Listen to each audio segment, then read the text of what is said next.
नमस्कार, मी अरुणा पाटील.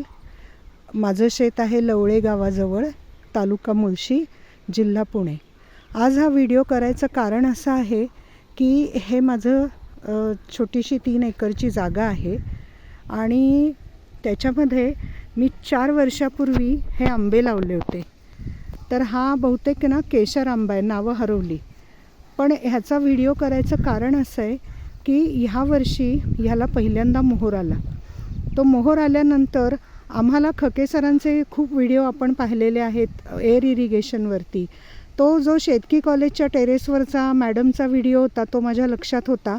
त्यामुळे मोहर आल्याबरोबर आम्ही ह्याला सकाळ संध्याकाळ 15 मिनटं साध्या पाण्याचा फवारा हवेतून या झाडाच्या भोवती मारला. हे झाड साधारण एवढं आहे आत्ता, आणि असं आम्ही कंटिन्यू 1.25 महिना तरी केलंच आहे.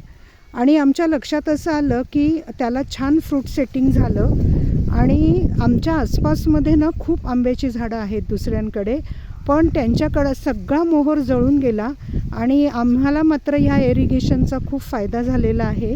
आणि आमचं बघा फ्रूट्स आता, म्हणजे मला तिथे चर आहे ना, हा खाली चर आहे, त्या चरामुळे मला उतरता येत नाही आहे, पण तुम्हाला दिसत असलं तर बघू शकताल का, हे आंबे दिसत आहेत.